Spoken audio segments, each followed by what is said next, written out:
Tableplant Podcast.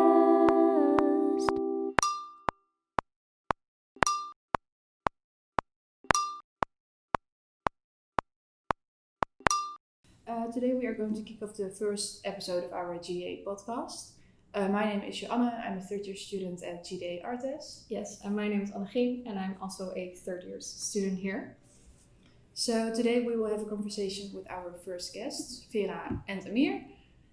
And before we start, we would like to share some small facts that we found on the internet about you, so we can introduce you both. Yeah, so if there is anything you want to add, please do that at the end. We will start with VERA. So you studied graphic design at KBK in The Hague. You recently graduated from the master's program Media Technology at Leiden University. On the 16th of September in 2014, you moved to Berlin. You did an internship at Lust and later you got a job there. You have been teaching at Artes for 1 year and 1 month. Wow. You have a deep knowledge of the French language. And you currently have 3,124 followers on Instagram, and you yourself follow 1,111 people. That is very scary, but also probably correct. Is there anything else that maybe you want to add, or should we go on to Amir's? Sounds good. Yeah? Okay, Amir. Okay. So you studied computer software engineering, and then later you studied graphic design at the KBK. You have been teaching digital media for 3 years and 3 months. You are co-founder of, if I say this correctly, Suslip Studio. It's not a studio. Okay. You did an internship at Mind Design. You worked at Lust. You follow 322 people on Twitter and currently have 92 followers yourself. And you published your personal website on November 22nd of 2018. That's Wow. correct. Do you have anything to add? No. Okay, cool. Okay, so we have some questions that we would like to ask you both. So to start off with, how did you end up here? You can answer after each other. VERA. You mean teaching here or today here? Both. Both. Okay, so teaching, I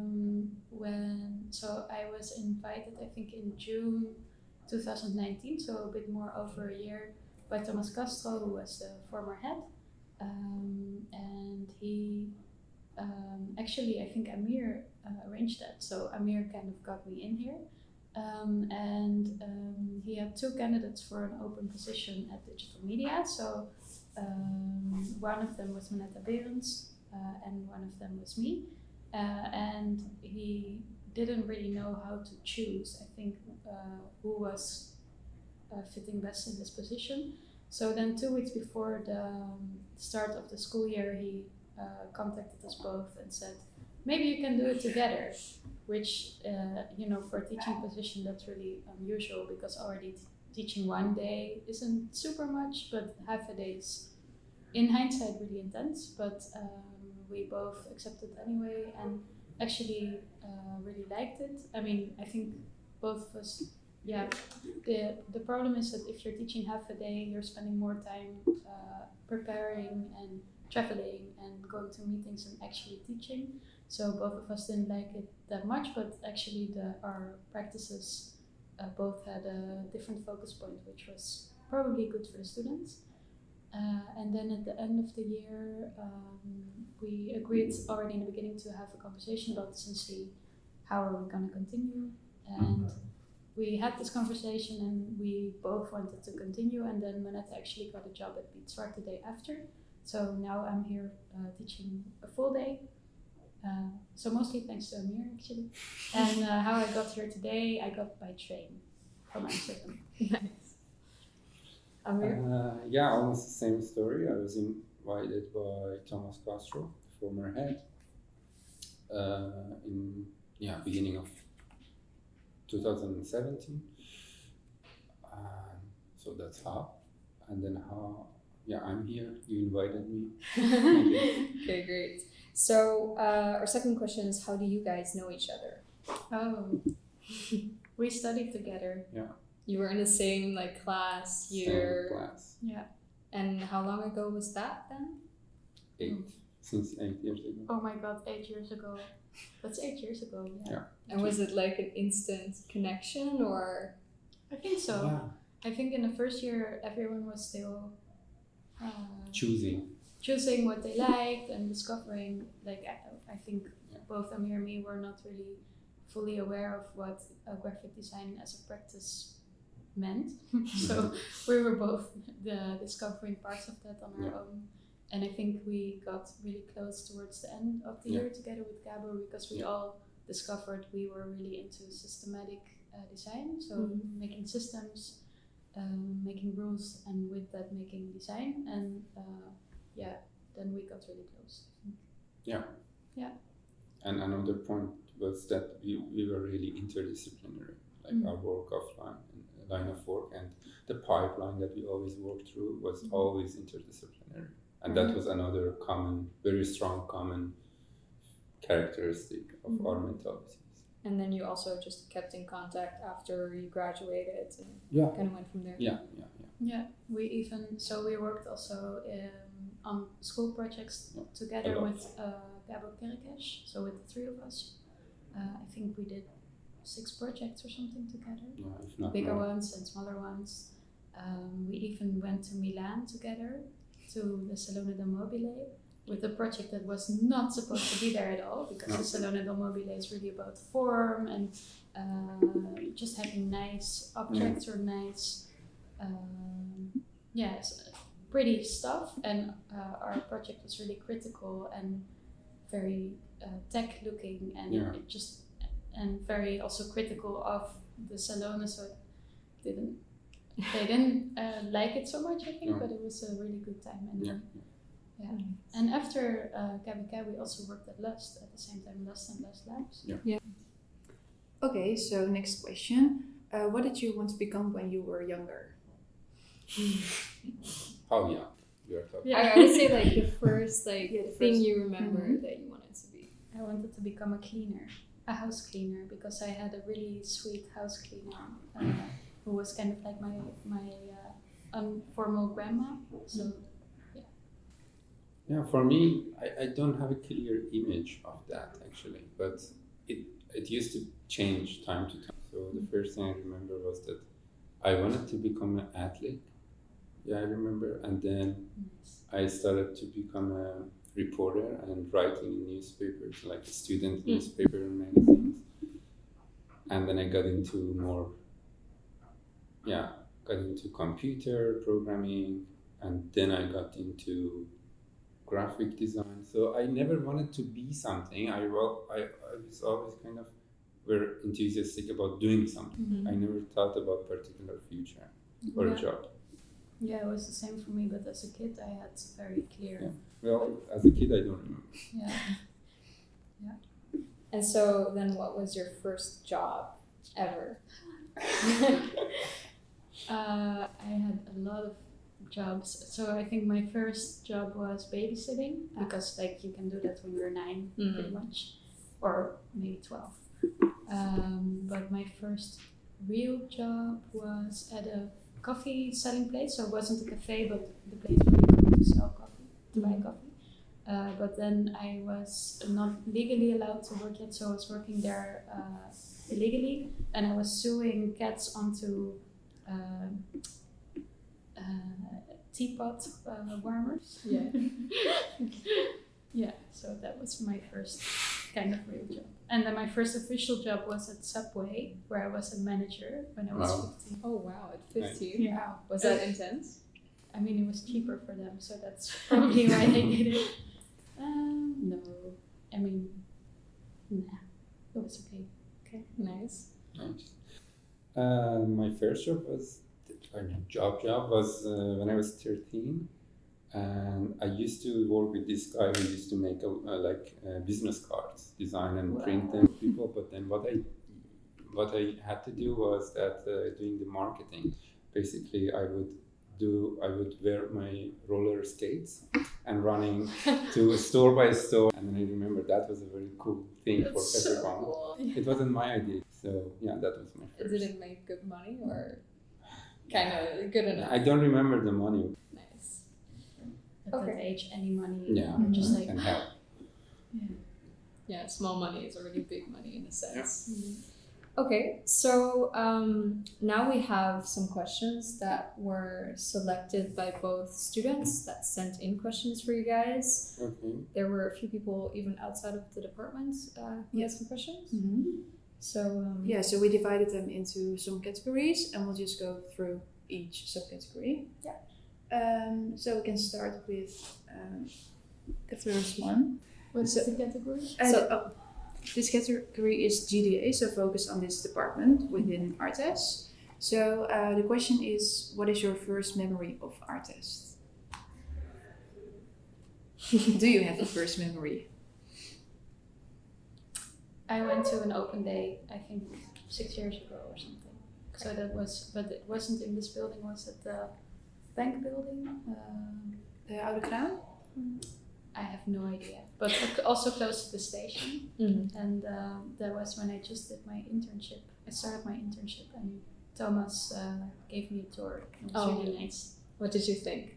I thought it was awesome. Yeah, I really thought, wow, they're doing good work here.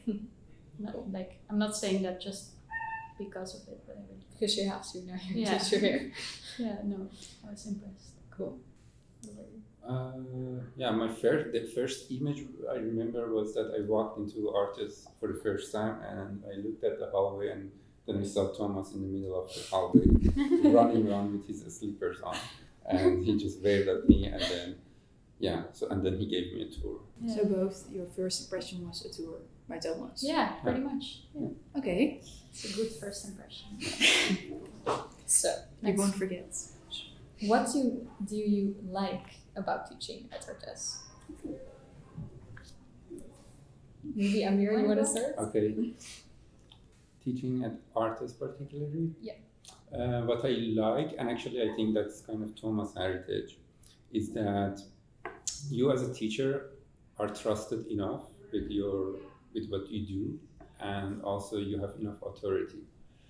And actually I'm feeling it still with Henrik-Jan as well, that as a teacher you are responsible for your territory and designing what you want to do and designing your curriculum, but also like you are being respected in a way that I'm not sure like how is it in other academies actually.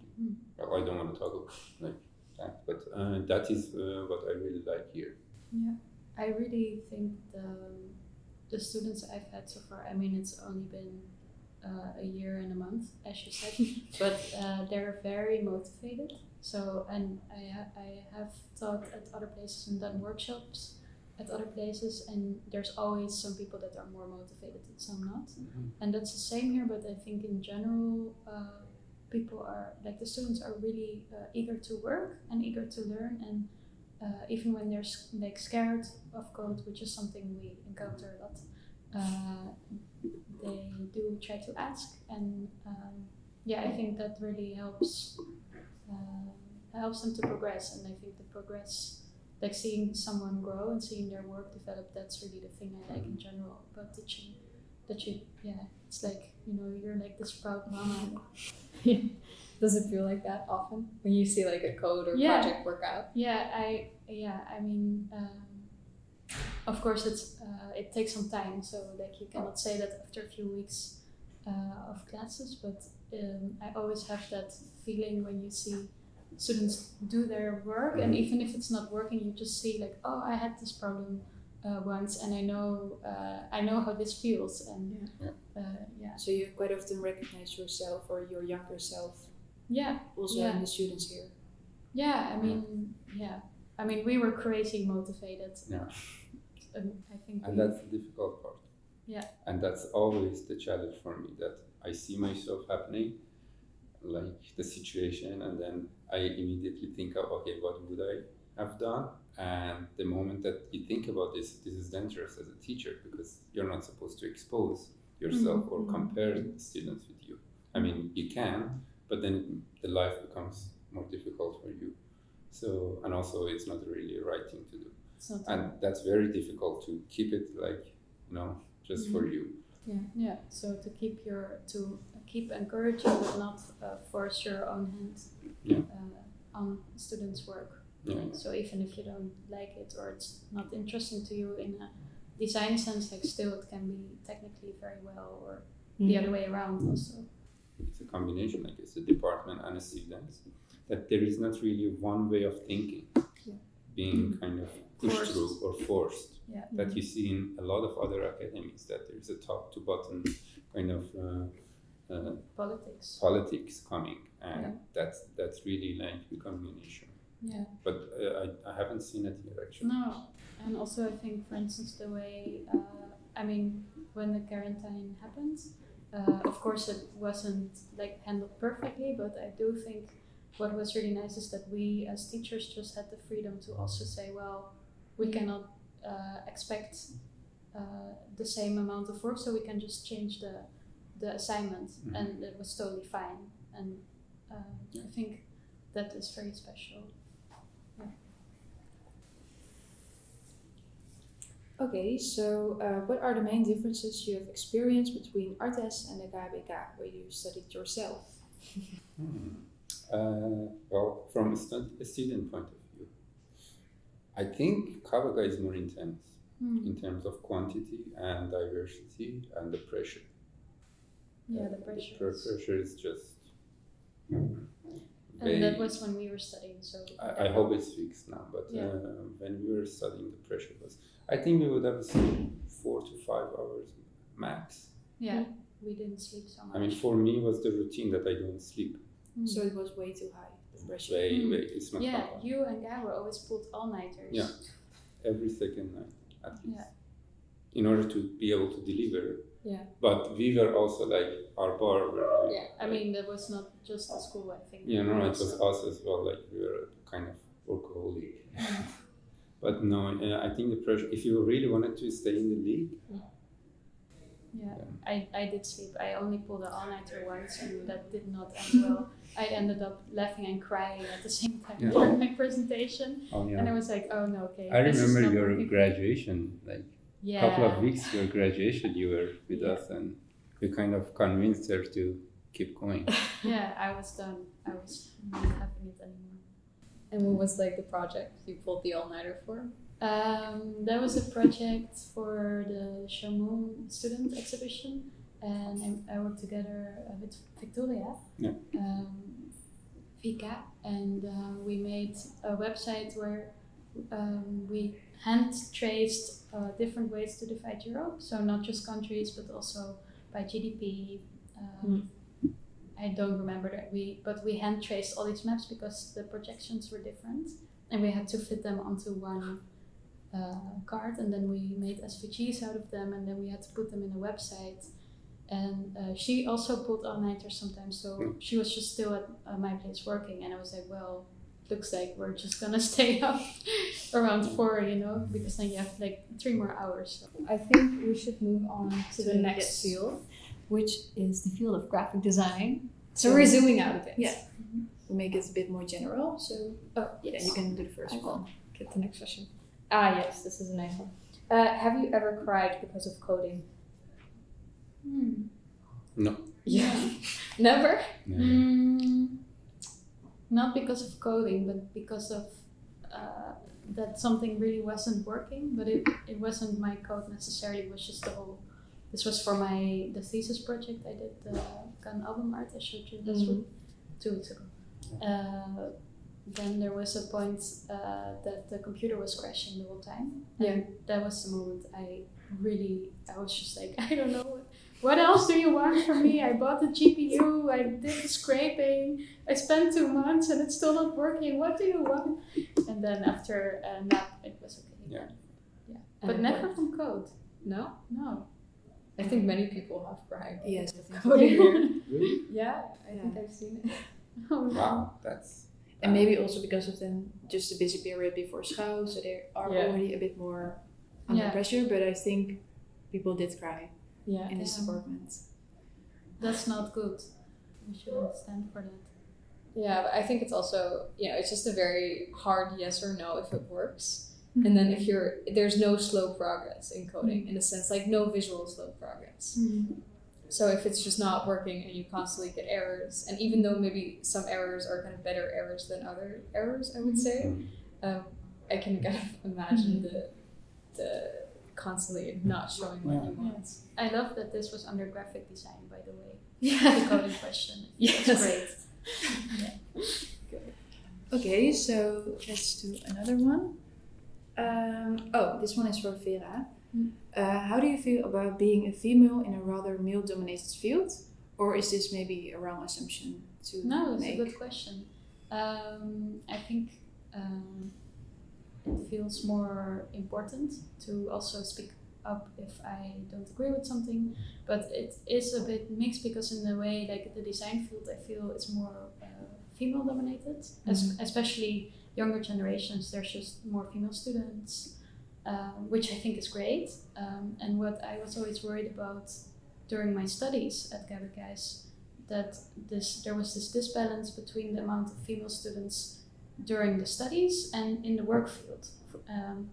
And I don't know exactly, like I think that's now slowly changing, but of course so in graphic design there's, I think the balance is a bit shifted towards females.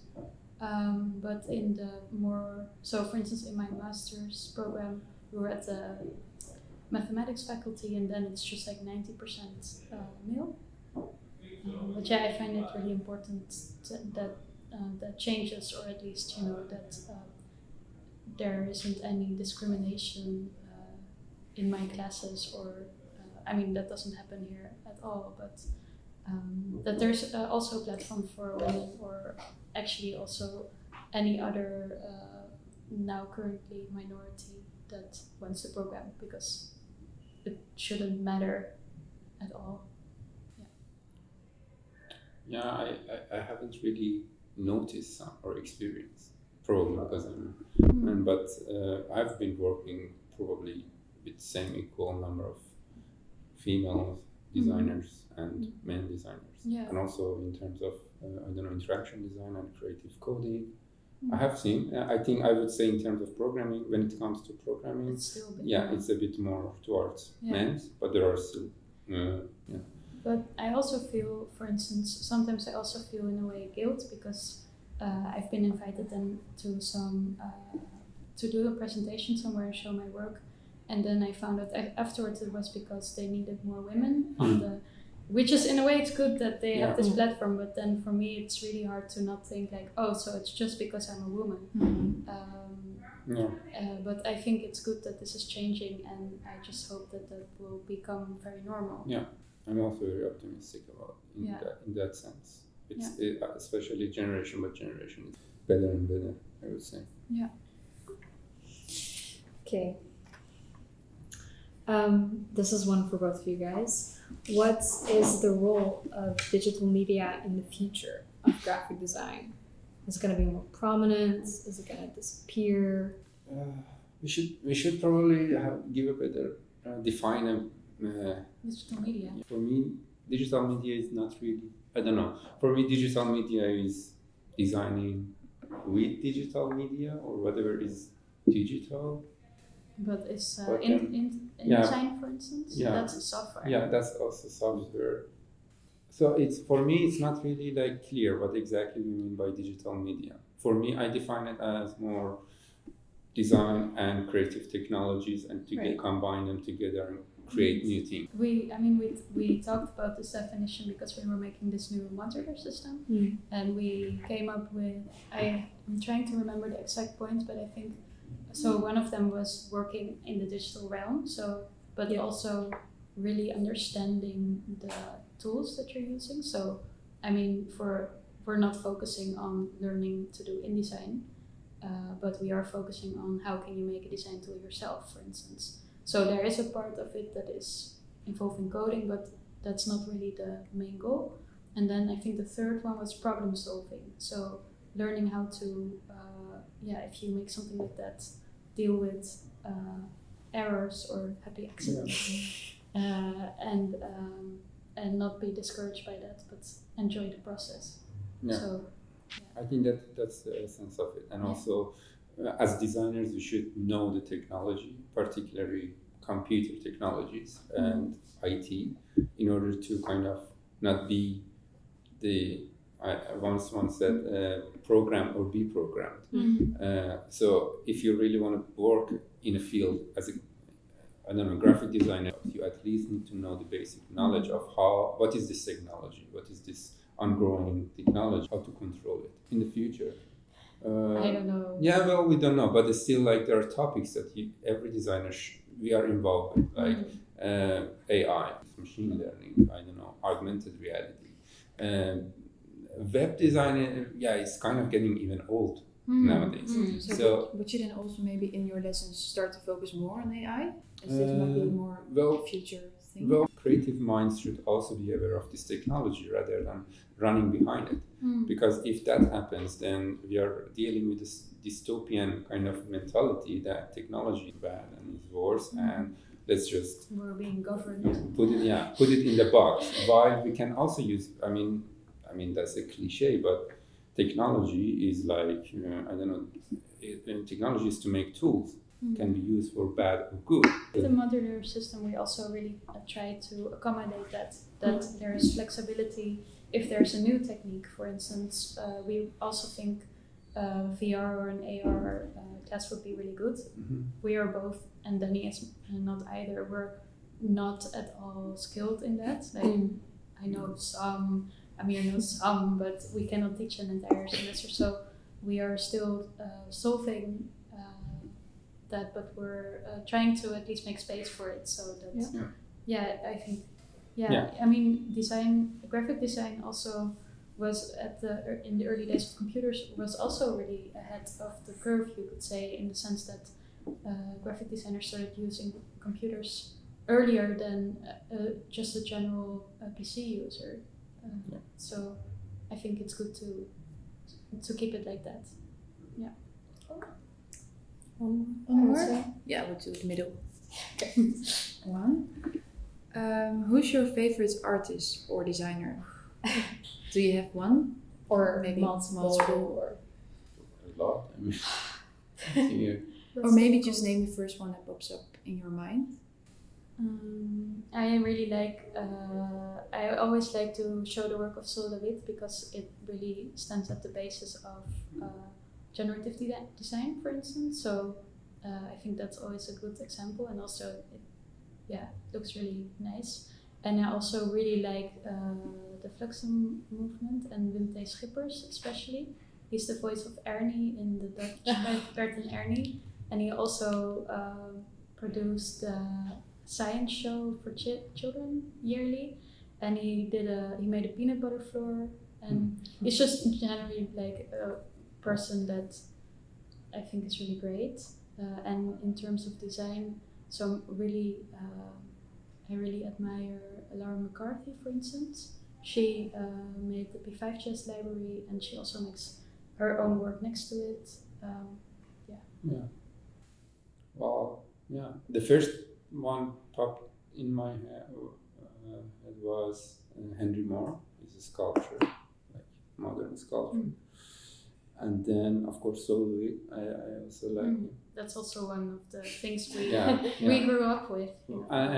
More contemporary artist would be Rafael Dozan-Hammer. He's this Mexican artist. He's making a lot of interactive installations. And then the rest, would be a lot of movie directors for me. I don't know if you can consider them as. Yeah, definitely. Yeah. Name some. Stanley Kubrick would be the first for me, and then Tarantino. Let's say these two. Cool. Okay, I think we're going to move on to the section of personal questions.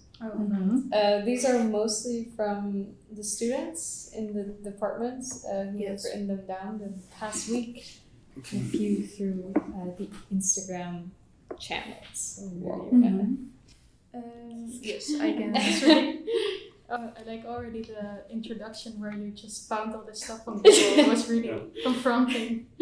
I think these questions are also quite random. Yeah. But yes. Oh, this one is random. Are you a winter or summer person? Summer. Yeah, I would also go with summer, but that's because then I have longer holidays.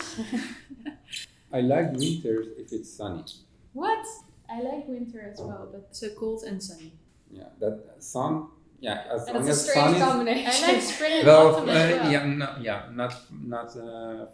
not in where I come from. The sun is always there, regardless of temperature. So the Dutch weather is a bit disappointing. Yeah, that's really. 300 days per year. That's usually. yeah, that's a problem for me. But I always like the season that comes next. I'm always like, oh nice, now I can like currently I have like, oh I can't wait for a rainy day and make some tea and wear my socks inside. So but this always changes. I always think fall is really nice because I always really like kind of it's like fresh energy. And I think it's also nicer at school, especially when it becomes dark Yeah. a bit early and we are here till late. Mm-hmm. It's just a That very we nice don't see feeling sunlight. to be Exactly. here longer. And one also, good thing about winter is that you can wear. You have more options to choose clothes and wear more. That just depends on your wardrobe. And Yeah. Yeah. No, I cannot do I can agree anything. with it. But no, in summer I have nothing to wear. I mean, it's all a t-shirt and in Wear winter everywhere. you can combine a bit more. yeah. So like it wears Yeah, like You cannot put layers. Yes. Yeah. Yeah, layers are great. And shopping for sweaters is great. Yes. Yes. And it's more comfortable. So this one's for Amir. Okay. Amir, are you aware that there's a Google font named Amiri? Oh, nice. I Have know you that ever font. seen it? I know that font. It's an old one actually. I don't like it. You don't like it? No, it's You ugly. only like Georgia, right? Well, Amir is the Arabic one or the Latin? The Latin. Yes. Well, I don't know the Latin. It's a bit Georgia-esque. We went to your I love website. Georgia. No, Georgia. Oh wait, Definitely. you can recognize Amir's work by having a complex system set in Georgia. Yeah. No No, offense. mine. I mean, yeah, Georgia is the first, and then doesn't matter. Do you have a specific reason for always picking Georgia or Not having to choose font. so did you just Default. make it easy for yourself? Well, not easy. I believe in. When it comes to design, I'm more like a content-driven designer than a formalistic one. So I prefer to design the content, and the content would tell the story. Yeah. So I try to not design as much as possible. Got it. And do you have a favorite font? One that you always use, like Yeah. Georgia. My workhorse is the Swiss International family because I bought it. I also really love Atlas Grotesque and Atlas Typewriter. Susanna Kai made it. Carvalho Bernau. That's a studio, and one of them was her teacher. VERA? Yeah. No. There's a font called VERA. VERA. Yeah. No, I don't like that No. one. It's good for programming. Yeah, no. And it has connected literatures. Ligatures. Yeah. Oh, great. But no, I don't like it. Which other ones? But it really changes. But I would say those are the ones I really use as a fallback when I'm just like, okay, I have no time to, when I have this feeling like I have no time to like try out a new font and I know these fonts really well. But do you also really focus on the concept and then the design is like a second step, or is No. design more important? No, you? for me that is more important, I would say. Or I just enjoy it also. But that's also the reason why I don't. It really changes for each project, which I think fits. So I really enjoy looking for a conceptual or a historic reason to use a font within a project. So, for instance, recently I made a website and we used a font that was inspired by a work of Marcel Duchamp. I think I showed it to you, right? I'm not sure actually, but yeah, it really depends then on the project. And but I also really love taking the time to do this. But sometimes it's not possible. Like this is really, I know this is something for me rather than the client, because they're just like, okay, well, just finish it. And, yeah. Okay. This one is for Vera. Why did you decide to go to Leiden for your master's instead of choosing an art academy for your master's? Good question. And this So- one comes from Danny. From? Danny. Oh, Danny. Yes. Yes. Oh, nice. So it was a tough choice because I grew up in Leiden and I really have a love-hate relationship with that city. I would say most of the time it's more hate, but every time I'm there, like, I think, okay, it's actually a really pretty city. But I chose to go there because I think, like, after Kabaka, a lot, like, a very often walked path is to go to Sandberg, for instance. And I didn't want to do that because I actually wanted to go out of my bubble. And I went to media technology because it, for me, really had a few points that I actually wanted to learn. And also it was an academic study where they also accepted people that had a non-academic bachelor. So they didn't do a university bachelor. So there were some arbitrary reasons for that. But also basically that whole study is about conducting creative research, so making a research question and then trying to find the answer, but you can actually combine fields there, so it doesn't have to be necessarily about a certain topic So and actually another reason was that I wanted to study artificial intelligence as a second bachelor, but then I found out how expensive that was to do a second bachelor. And then I made a calculation like, okay, if I spent that amount of money, I could hire someone for a year full time to work for me and like pay them well. So then I thought, okay, then like this, I actually still managed to learn what I wanted to learn, but I paid less and I got a master degree instead of a bachelor. So it felt like a good deal to me. Yeah. Okay, this one's for you both. Do you have any power snacks to recommend when? Power snacks? Yes, when you're doing an all-nighter, as you guys I don't mentioned. Coffee. Coffee. Those are pretty good. Yeah, it's nuts and Yeah, I like those. bar. I'm not really a snacker. I like big, nice meals. And But yeah, all my cheese. Cheese. Coffee. I like cola. I think cola kind of works. We always eat with cola. We're counting. Yes, nice. That's But don't do it. classic. Don't do it? Don't pull all night. No, don't do it. That's No, not. I haven't done it. Okay, Me good. neither. Probably Don't. here. I'm not planning. Let's on keep it. it that way. Please That's don't. really damaging in long run. Yeah. Okay. What would you take to a deserted island? Cheese. If you can take one. Cheese. What kind of cheese?